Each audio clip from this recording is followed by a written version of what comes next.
Hello everyone, this is the third class of the NextJS and React app. I'm Felipe, I'm a software developer and digital nomad, and it is a pleasure to teach and to also gather knowledge with you doing that course.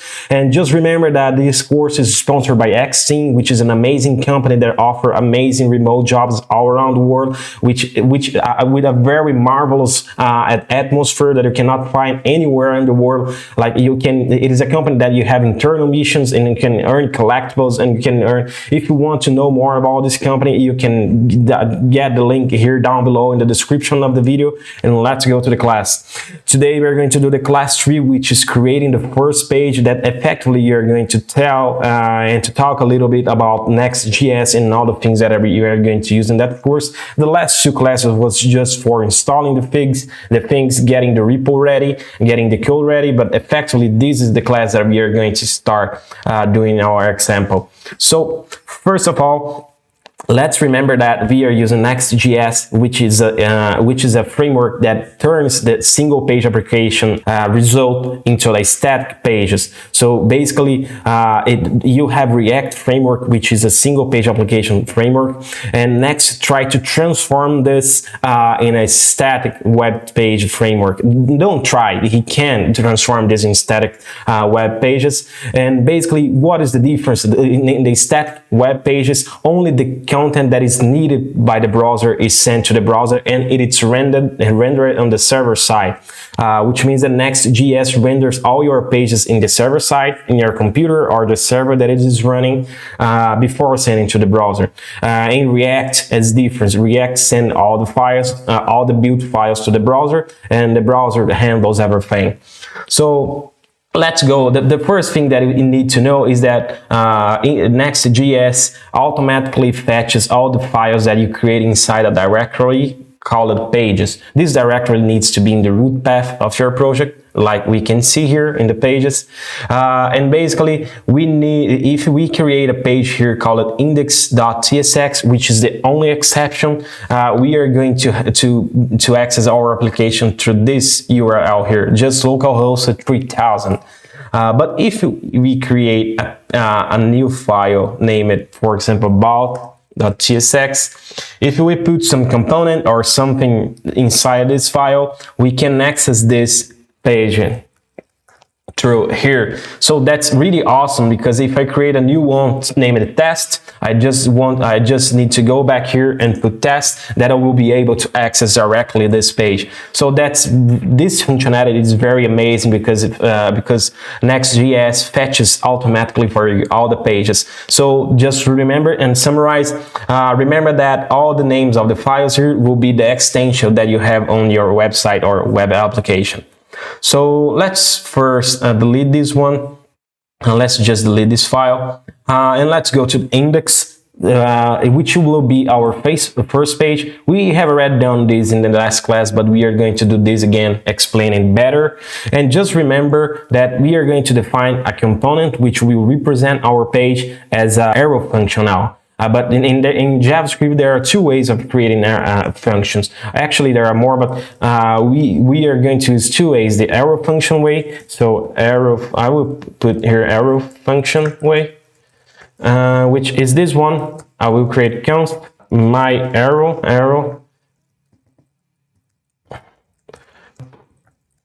and this will be like this. The syntax of the arrow function is like this. Which here it is what I'm receiving in my function, and if I return something like a string or a number, I just need to put what is returning here, because we are using Typescript, like for example return 10. So basically is that what we want to do. And now we are going to present you the normal function, which I think all you guys know, function. And this will be like this, function, my function, and it will be like this, like the normal ones that you know. Just here is what you receive. For example, if you receive a string, like test, will be a string, because we are using TypeScript, so you need to put the types of all the arguments that we receive in our function.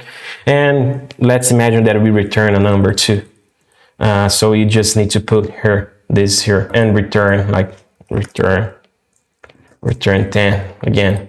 Okay, so we are going to do our first component, and the first thing that we need to do is import React from React.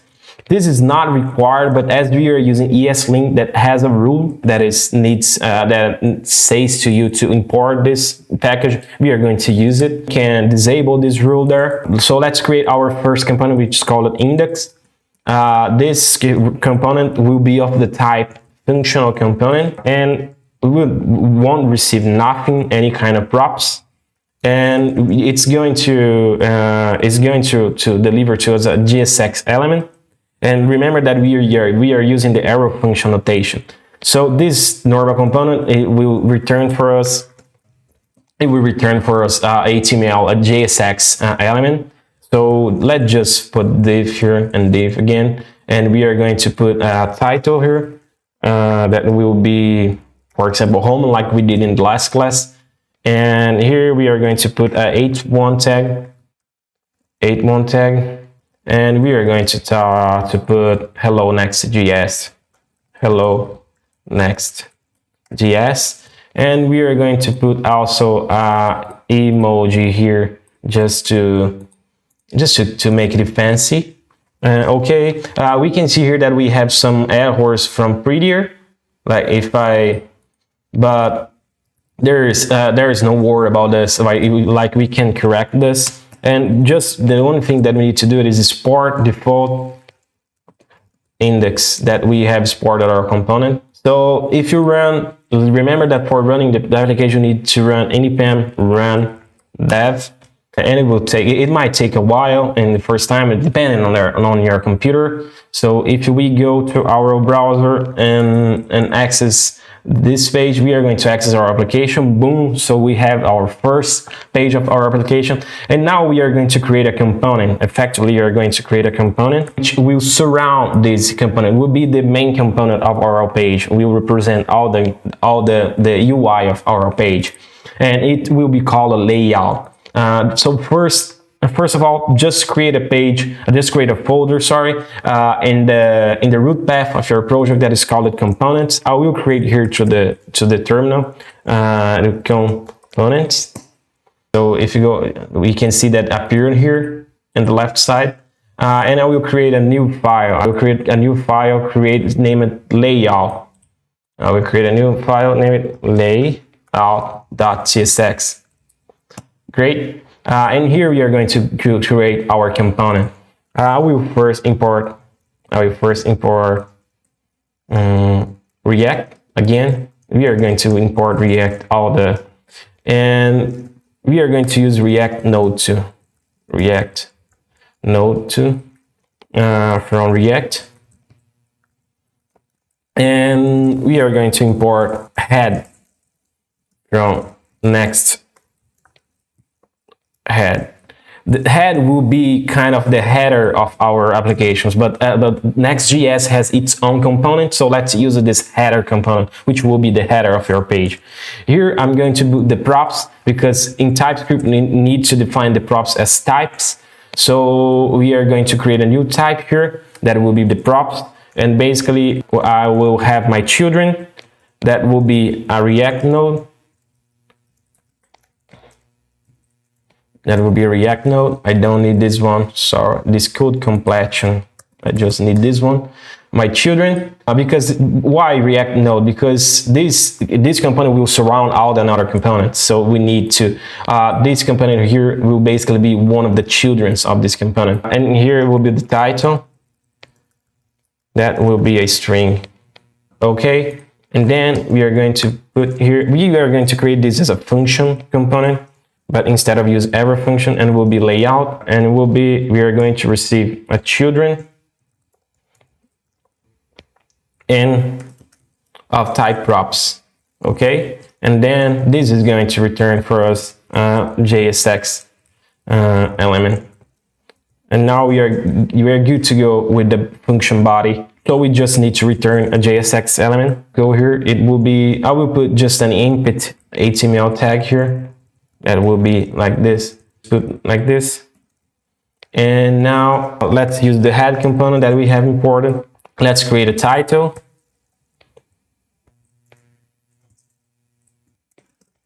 That will be next crude app. Okay, we already have the title too in the header section. And here on the main, we are going to create a main component that we are going to insert the div, which is our container. And we are going to in the next class we are going to put some CSS for adding style to this, but for now we are not going to put any kind of style. Okay, we have children here. Children, I wrote wrongly here. Replace, quick fix. Okay, children. Okay, it was a problem. Okay, and now we have some formatting problems. Remember, if we run npm run lint, we will be able to have our files formatted. Let's run it again.